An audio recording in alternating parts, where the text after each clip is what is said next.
your name in Norway, right? Yeah. Pronounced differently. It is pronounced semen. But we don't talk about that. The drummer in a band at parties, Okay. like he wants to get my attention. Okay. He's drunk. And they go like, semen, semen. And I look at him like, don't call me that again.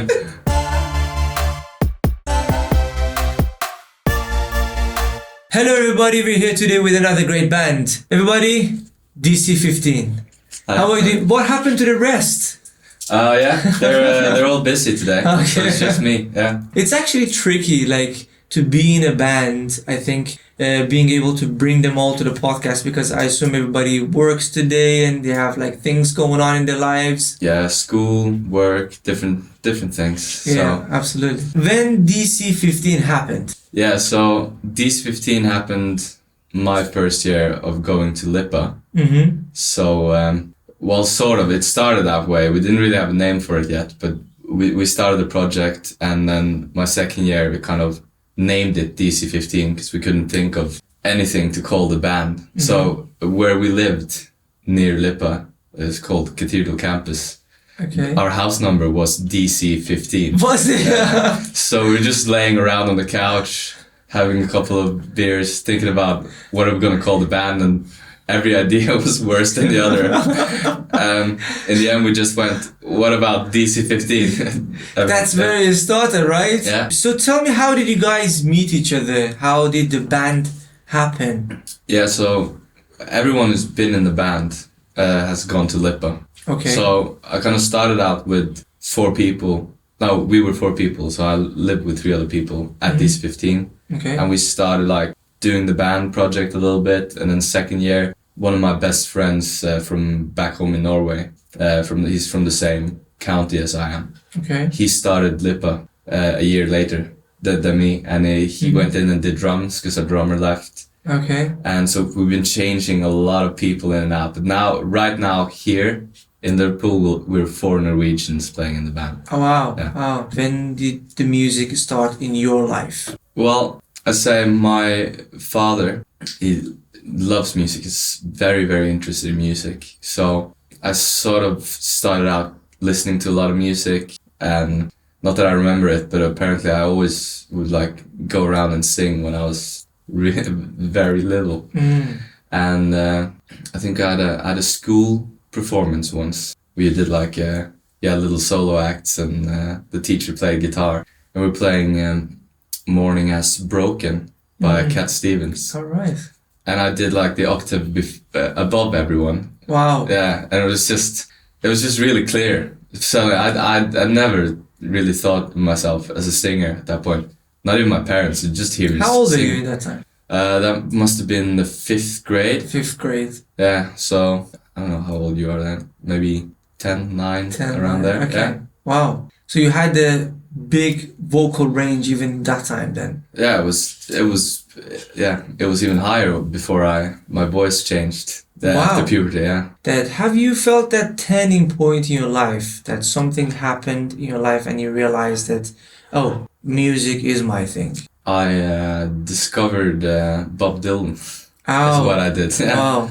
So before, like, I came to Lippa and started like loving pop music, I actually hated pop music. I wouldn't listen to it at all. I would listen to Bob Dylan, Paul Simon, like old 70s folk, pop, rock, that kind of stuff. And also hip hop. Okay. Lots of 90s hip hop. That's like the 2 genres I would listen to when I was in middle school. Okay. All the time. It was kind of a weird blend.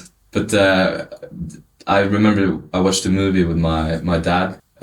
It's called Up North. Okay. Yeah, so it's set in Minnesota, where Bob Dylan is from, and the soundtrack just had loads of Dylan songs. Wow. And there was this one song, "Sweetheart Like You," Ooh, that I heard, and I just remember listening to it. It's like, this is the best song I've ever heard in my life. And I started trying to learn to play it on the guitar, and I like performed it live once or twice. So I think that's like the definite turning point. I could say, if I think back to a moment where I thought to myself, I want to do music for the rest of my life, that was the when moment that happened. that you realized that music is your thing. That's actually interesting because for some people it happens gradually and they don't really realize that they really grow into it rather than Yeah. having like a certain kind of event that happens in their life. Do you come from a musical family? You did say your father. Yeah, but he's well, he tries to learn to play the guitar a little bit. Okay. So he knows some chords, but not really. No. Oh, okay. I assume when you say musical family, like have a lot of different musicians in the family. Oh yeah, That's someone how- obviously. yeah. No. No, there's very little of that actually. Mm. I'm probably one of the few, if not the Rule only. breaker in the family. Yeah, but I think it just comes down to the fact that like my dad is so interested in music, and my mother as well. Like everyone in my family loves music, so there's just been room for it for me as well. And you know, they do speculate about my one of my grandfathers who was. They say I was a pretty good singer and he could play the guitar, so maybe, you know, that's where it comes from. But Yeah. at some point, you know, you discover you have a talent and you want to go with it. So Sure. How was your parents' reaction when you were growing up and you were showing interest in music, singing or playing the guitar? they loved it. So they like bought me my first guitar when I was probably 9 or 10. Okay. And signed me up for guitar courses, signed me up for singing lessons. So I did get loads of support from home. Financially, especially from my mother, she would be very supportive when it came to like learning to do it. Okay. Right, yeah, stuff like that. Interesting. You told me that you have a job right now, Yeah. right? What do you do? So actually I do 2 things when I'm back home in Norway. Mm-hmm. So I work in a bar. Okay. Where we do like live shows. We have a pretty decent stage actually, because I live way up in the north of Norway. So considering where it is, the stage is really good. It's like you can have world-class performers come there and play, like big bands in Norway could come there and play gigs. And also do work in a home for people with mental and physical disabilities. Wow, interesting. So yeah, so you kind of work as an assistant and help with day-to-day stuff. Did that help you to like find new connections or network better, or? I'd say I've definitely, usually I'll be the guy who I'll go in after the band is done and I'll like bring the drinks or whatever they say they wanted, or like I'll come with something without them even asking. That's a good networking strategy. Yeah, I'll talk to them a little bit, tell them what I'm doing, and you just have conversations with people. Of course. But I mean, my time in that space is very limited because obviously I have to go back and start serving alcohol to everyone else as well. But it's nice to have FaceTime with people because you never know. Sometime down the line, they'll see you and they'll be like, "Oh, you're the guy who brought us 12 beers at the bar that time." I was like, "Yeah, that's me." So tell me about the struggles that you want to work in the music industry, but at the same time, you have to have some kind of a side hustle as a job. Yeah. To work there, to be able to fund your musical career to get there. I'd say, well, time becomes a bit of a struggle, I'd say, because when you're working on the side and you also have to do music, you kind of like mash everything into your day, or you only allow space for work some days when you could have been doing music stuff, and I feel like that kind of those 2 things compete a bit, so you kind of have to try to make them coexist. But that, I mean, it can be tiring if you're working a lot and you also have your mindset on making music when you're done. Like imagine most people just flop down on their couch and watch Netflix, and you're just like putting your headphones on, time to record another demo, and you put in 8 hours of work. So I think that can be hard. But for me, when I'm back home, I think the biggest struggle is probably laziness when you go back home. Yeah. So you're more motivated here. Yeah, definitely. Okay. Because I'm around everyone else who does music as well, my age. So it's easier, and you know you can play more gigs more often. It's a different environment to be in. So back home, it turns into laziness a lot of the time, and I also work a lot of like evenings. So when I'm done and I can record music, everyone else in the house is sleeping. What's the goal of DC-15? The first immediate thing we're doing is we're planning to do some single releases in the near future, pretty soon actually. Okay. And maybe an EP after that. And we're looking to do some gigging. We actually applied for Liverpool Sound City. Try to do some stuff like festivals for industry type of festivals. Of course. Yeah, that could be good for like branching out. I'd say, and you know, just work our way up till we get to Wombat's level. That's it. That's the recipe. Do you guys have Plan B? A band has a lot of different people who might be involved in different stuff. So Absolutely. Our bass player has different projects. Even the drummer does some other bands as well. The guy who plays synth, he has his own like Norwegian hip hop project. Yeah. So we all have different stuff we do. So like Plan B is really just other music stuff in any case. But I think you can make space for both. Because I do songwriting as well. I try to like see if I can get into writing music for other people as well, collaborating with other musicians to make music that doesn't necessarily have anything to do with the DC-15 project. Sure. Yeah. Sure.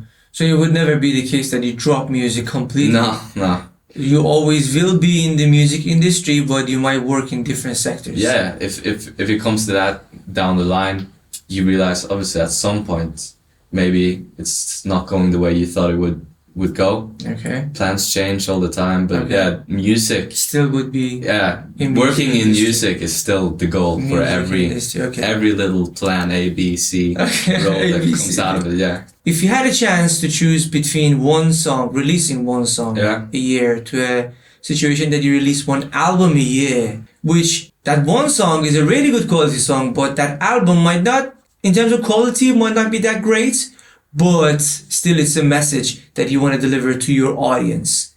Which one would you choose and why? Well, that is an interesting question actually. Yeah. Because me personally, I would feel like one good single is better than a mediocre album. But the problem is today in the music industry, quantity kind of is the name of the game. Yeah. So releasing more music sort of helps you. Absolutely. And it's very subjective as well. Like what I think is a great single, someone else might think is a mediocre single. What I think is a mediocre album, someone else might love. So you might get different fans from it as well. Sure. But obviously, you can't really think that way all the time. You have to like trust your gut. So if I feel like this is a good song, I like this song, it is going out. That's the way it's gonna have to be. But that's one of the things that I think it's important to comprehend, as you said as well, that you have to get to quality through quantity.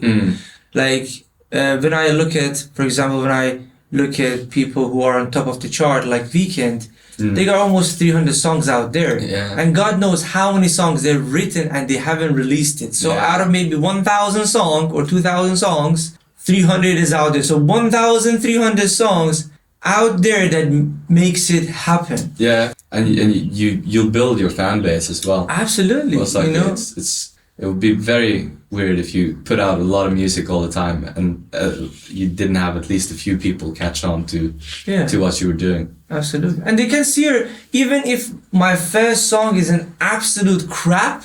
Yeah. When I release like the best song in 10 years, they can see my journey. Wow. He is the guy that was putting out crap. Now look at it. It's a and they can see my journey as well. I've seen people do that with Post Malone. Like, this is his first song. This is like his best song. That's it. It's a journey. I do have some problems with like albums in general sometimes, because you make like 17 track albums. And maybe you have like 4 or 5 really good songs on it. Yeah. Which I think is a bit like, if it's not a concept anymore, if it's just a like collection of singles, which a lot of albums are. Yeah. Concept albums are a bit, I think they're coming a little bit back now, but they've been gone for a long time. And you also have limited time usually if you're writing an album. if you're not like a top level artist, you can afford to be in the studio for as long as you need. Sure. You're like mid-level, you probably have like a month or like time. a couple of weeks. Of course. Yeah, and you have time. to write as many songs as you can, and it's very hard to determine what is good and what turns out bad. But if you look at Bruno Mars, who's done before he did Silk Sonic, even he did like an 8-track mini album, sort of, you can call it 8 or 7 tracks. Yeah, and they're all just very good songs. Obviously it's subjective, but in my opinion it's good songs. Silk Sonic album as well is only like 30 minutes. Yeah, I agree. Just a smashing album through and through, and it doesn't need to have like 17 tracks on it. If you can make it like 7 or 8, you can make it a little journey, like a red thread. Yeah, I agree with you 100%. Especially nowadays, you can determine your own boundaries. An album doesn't have to be like 17 songs anymore. No. And people don't have the attention span for it anymore either. 1,000%. 17-song album, no one's going to listen to the whole thing. You're just going to skip around.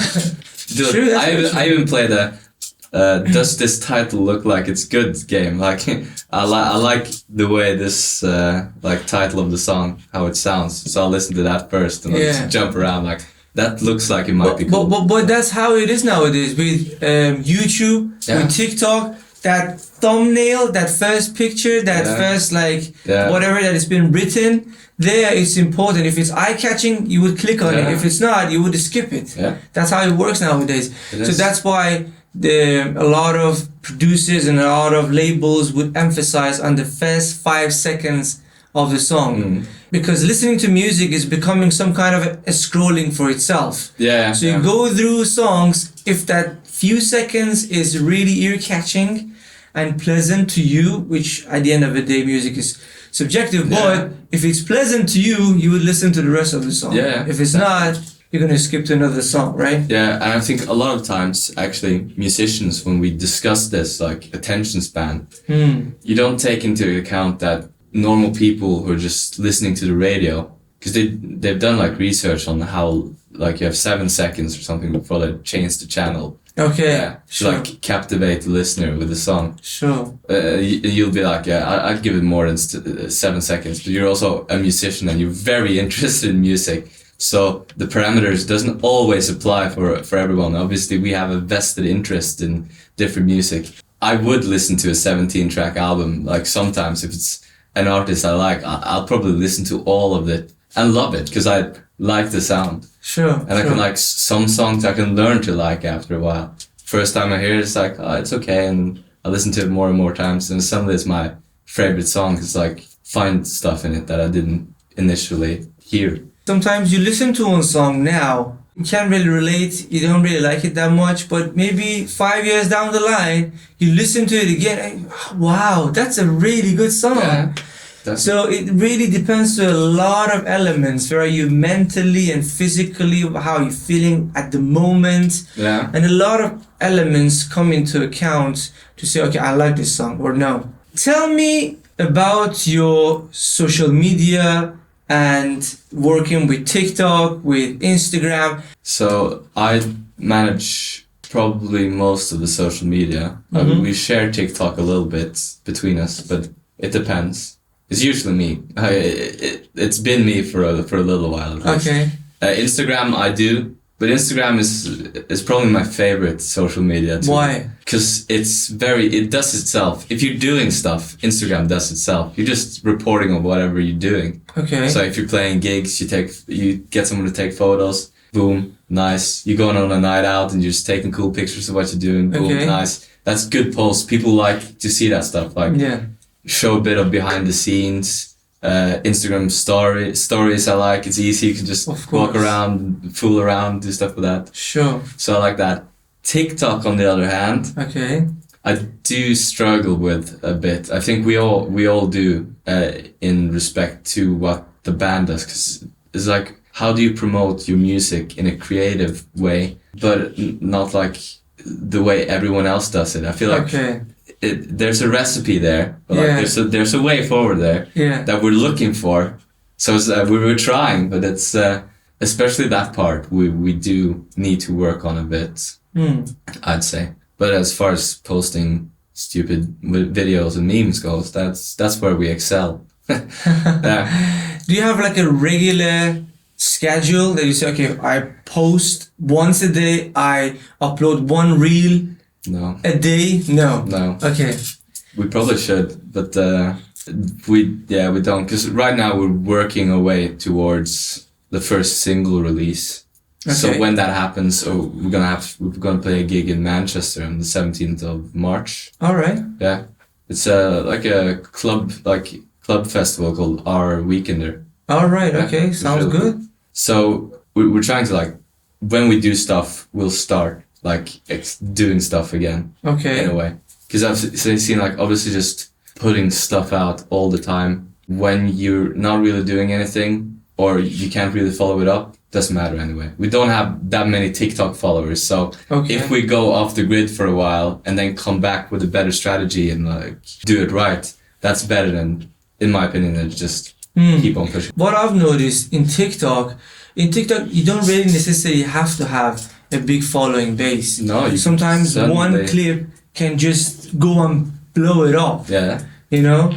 And I think I don't know what's the recipe myself. No, it's hard. Yeah, it's hard to. But it's possible. It's possible. That's the good news. Yeah, I think, because what I don't really like with Reels and stuff and TikTok, that a lot of people do on, like, our level, like the startup level. It's just, you're posting a guitar video of you singing and everyone else is doing that. There's, like, so many videos of just that same thing. So I think it's more about trying to find a setting, go to a location, film something that kind of relates to the music. Sure. Yeah, because I've seen a couple of videos where people have just made, like, a tiny music video, like 10-15 seconds, nothing more than, like, a canvas thing where they put a snippet of the song on it and it, like, blows up to 2 million because it looks professional and good. It's not like someone just sitting on their bed. Obviously, those videos can blow up as well. Yeah, of course. I'm not saying it's never gonna work, but yeah, you will never know. You gotta try. No, yeah, you can always. That's the thing as well. Like, if I'm gonna arrest myself a little bit, if you see stuff too much, you become oversaturated with it. Doesn't mean that that's very true. Other people doesn't suddenly see a great acoustic cover and, like, start loving that.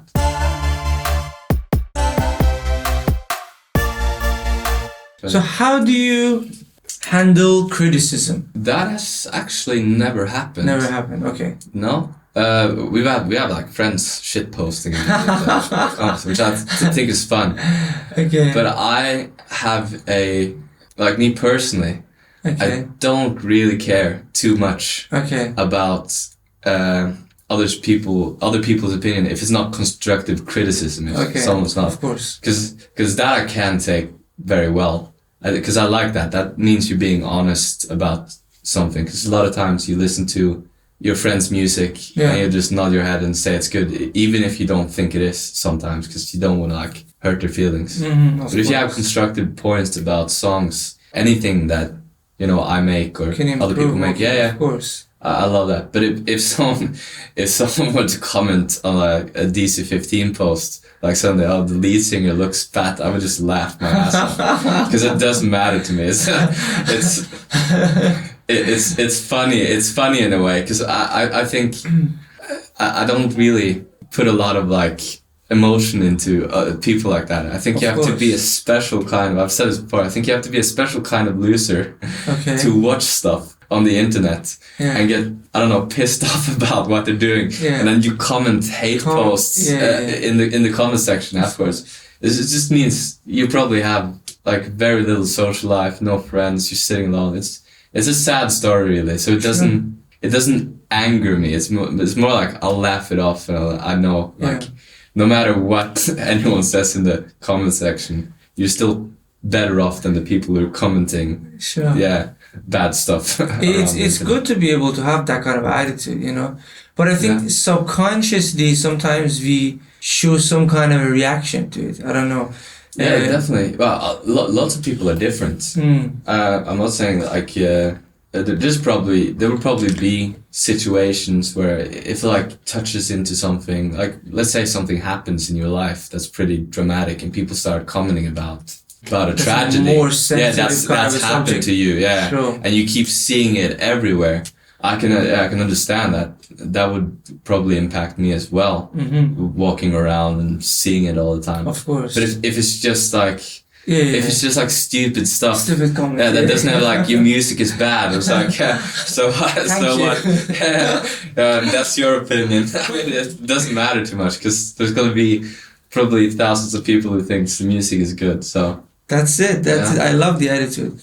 So tell me about how do you use your social media platforms from TikTok, Instagram, whatever platform that you guys are on. Use it in a way that you use it only as a tool and you put it back into its place and don't find yourself scrolling and carry on with life. And make sure that your mental health is okay. Make sure that you still eat good food. Yeah. Still, for example, meditate and look after your physical and mental body. Obviously, we all have different social media profiles that we're probably using. I use social media as a tool. So my own social media page, I don't think I posted in like 3 months or something. Like sometimes it takes like almost a year before the next post comes out. Okay. Because I don't really care. I use it to like watch what everyone else is doing, but not because I'm obsessed with where everyone else is going.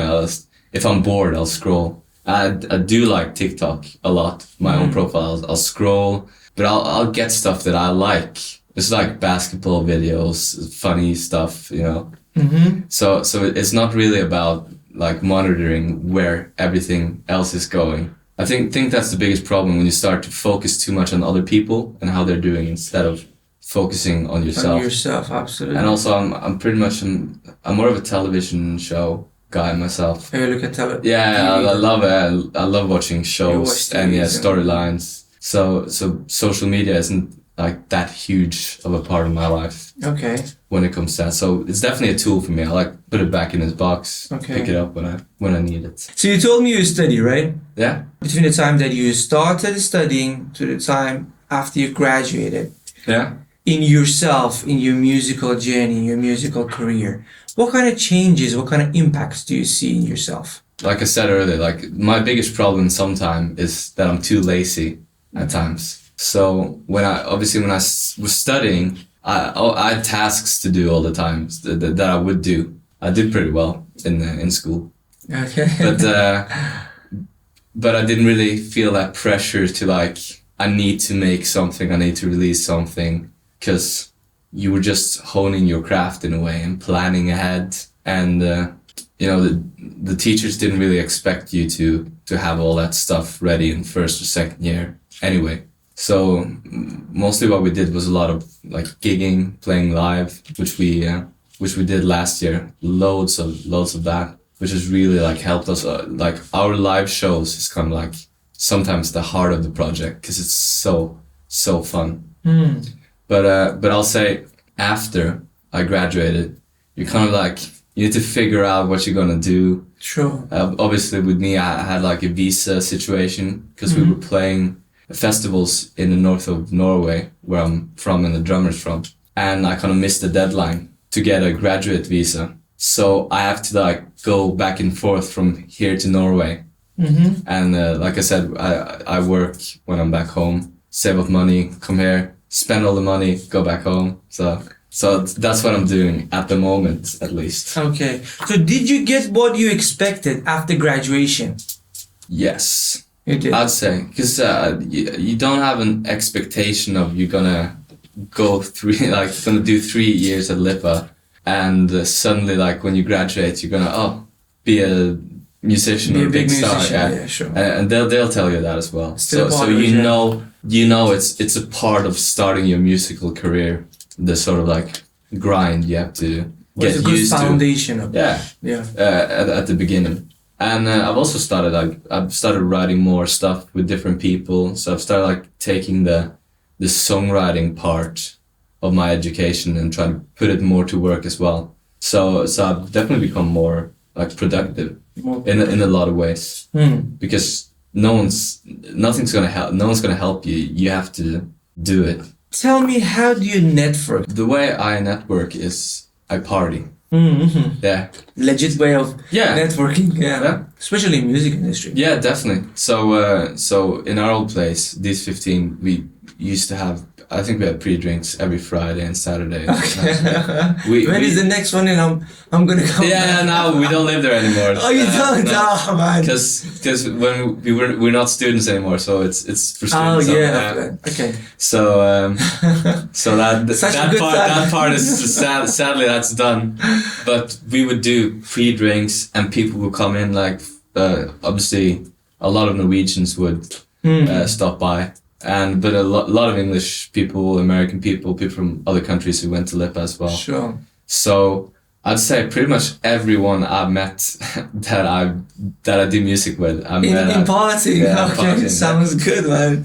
Wow. It's a very simple recipe. Yeah. You party, you talk You to find people, people. you have fun. Yeah, it's if you're a nice person and a fun individual to be around at parties, people are gonna like remember you as well. I agree. You talk about a lot of stuff. Simon, tell me about your personal challenges in life. I've had like deaths in near family. Wow. Yeah, when I was in Lipa. That doesn't really hit that hard as a personal challenge for me. Okay. You know, not to take anything away from the person, but you know, in our family we're very good at compartmentalizing and grieving when there is a period for that, and then moving on Being with our lives. able to manage Yeah. the emotions. Yeah, managing Okay. emotions in a good way. So Sure. it's still like talking about it, sitting around, having like thinking about the good times, talking about the good times, Yeah. stuff like that. But I'd have to say, like, I can't say I've faced many like personal big challenges. Sure. And when I make music, I project like the best parts of life. It's like feel good That's that comes it. out. Yeah. That's it. Because I do love listening to a lot of writers that can like dip into the pain a Yeah. lot of the times. But for me, it's more about like projecting the joy and the happiness. joy and the happiness, yeah, and having fun. That is what I feel when I do music. I mean, I love it on such a level. It's like the best thing I can do when I'm on stage performing. It's just I have a lot of fun with it. Simon, tell me, do you think talent exists or it's all work ethic? I think talent exists. Talent exists. Yeah. Why? Because you need to have a talent for something. What does talent mean? Oh, that is a vague question. What is the X factor? What is what does talent mean? Yeah, I mean, I think it means initially when you start being good at something. When you start doing it at first, obviously you sort of practice, you're working on it, but you kind of quickly excel at it to a certain point. Okay. But that's when the barrier comes. Like, are you able to work hard when it stops being as easy as it was in the beginning? Okay. Yeah, because that's where I feel like talent kind of sometimes stops. Okay. You know, what's the saying? They say hard work beats talent when talent Absolutely. doesn't work hard. Absolutely. Yeah. Simon, what separates a musician who follows music professionally to a musician that follows music as a hobby? I don't know, peace of mind, stubbornness. You have to. I think like a lot of times. I think the difference between making it at some point, like what is making it? That's also a question. Sure. But like making it for you personally, it's just being comfortable and being able to do music. It's not being a superstar necessarily. Absolutely. But it's about, I think, just not giving up on it. A lot of people will give up because it is hard. It is a very hard industry to break into, and it's a lot of pressure to put on yourself. And obviously, you know, you have a lot of people who struggle with mental issues and depression and like Absolutely. bouts of depression when they're doing music, because you put so much pressure on yourself to perform all the time.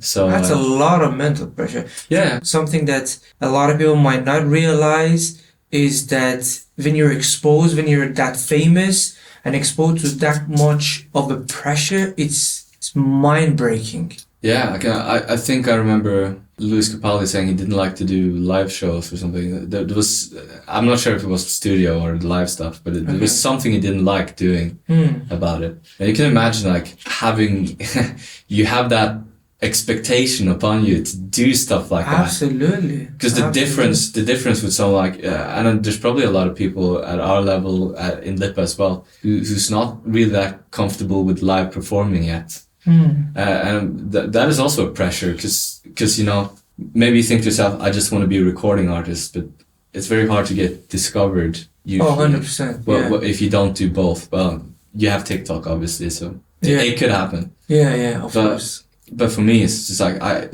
live performance is really what I love the most, and I do like studio work as well. I think that's fun. But live performance, best thing. So absolutely.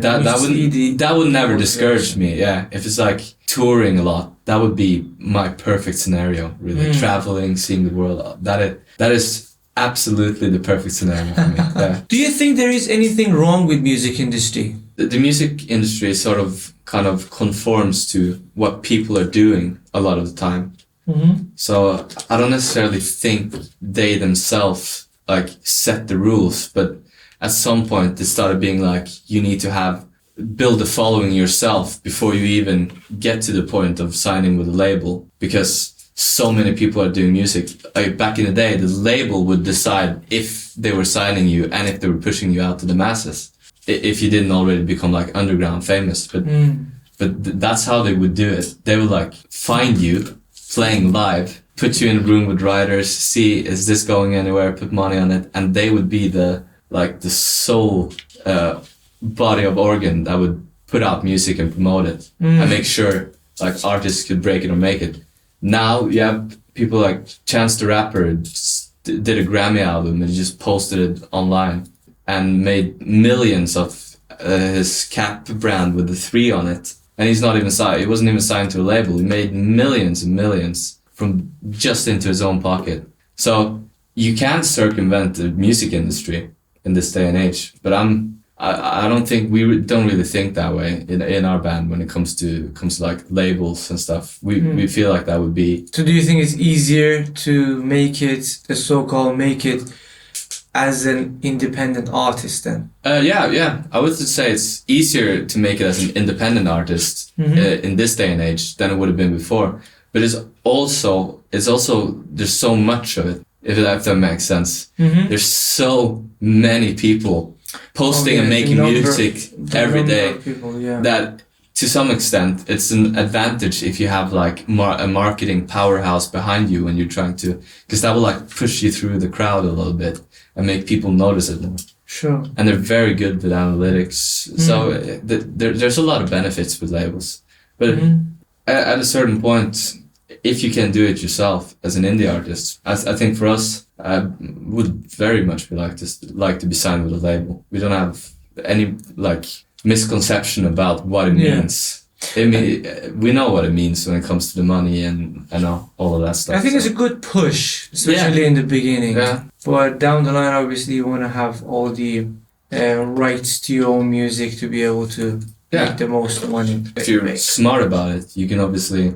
A lot of artists who have been signed to labels have like tried to like buy the recordings back after a while, or they go independent after the contract is done and they own all their new masters and they're already like a household name. So that just means you make more money in the end after a while. Just sign to, you don't necessarily need to be at a label either. You can sign to, if you have the money for it, you can just have someone do all your promotion for you, or like a booking agency. Sure. And then suddenly you have 2 different companies doing the work of the label for you and you don't have to sign away any rights. But I think that takes a bit of start capital if you're going to go that route. Absolutely. So Simon, I want you to make a prediction. Yeah? What do you think the next form of music consumption is? No, actually I haven't thought about that before. I don't think it's going to change that much. I don't know what the next step of music consumption would be. Maybe it's like a virtual reality live concert concept. Yeah, that's already happened. Yeah, that's already happened. Yeah, they did that in Fortnite. They did that in different stuff as well. Yeah. So I don't know, because it's not like it's going to become an NFT to listen to a song. You can do that as well. You can buy bits of a song or a piece of art.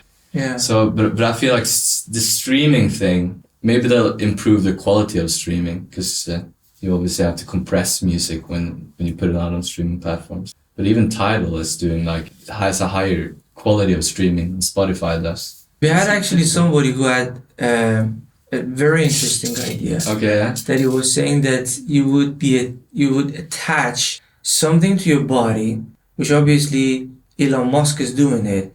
You're attaching like some kind of device behind your head that you would be able to your eyes is going to be the screen of a phone. You can do everything like internally. I don't look at it and I go like, oh, that's scary. But at some point I might trail off and I'll pop on a vinyl. Have you seen people paying with their hands, as the debit card? No, I haven't seen that, but I've seen that you could do that. You could get a chip. Implanting a chip in the hand that they would be able to pay with their hands, or I think it's Amazon if I'm not wrong. They would be able to pay with their palm of hand. Oh, really?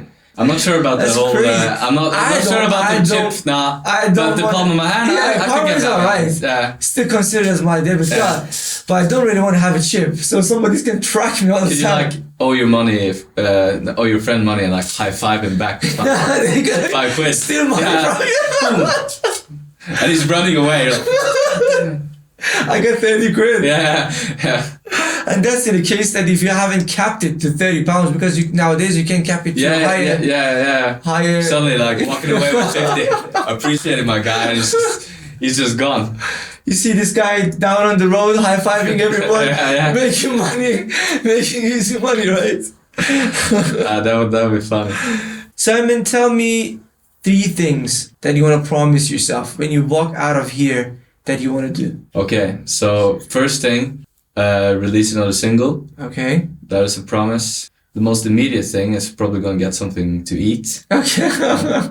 Okay. And the third thing, just keep having fun, partying, networking. That's it, networking, absolutely. That's the 3 main things. That's the recipe that works. That's it, I love the vibe, man. Tell me 3 things that you're grateful for in your life. I am very grateful for my friends and my family as well. I'm grateful for the fact that I'm able to do what I love on a semi-daily basis when I'm here in Liverpool. Okay. That's I'm unemployed right now. Well, sort of when I'm here. So I'm grateful for my PlayStation 5. Wow, that's great. Keeps me occupied, yeah. That's it. You gotta be grateful for everything that you have in life. Doesn't matter if it's gonna be a PS5 or your car or whatever that is.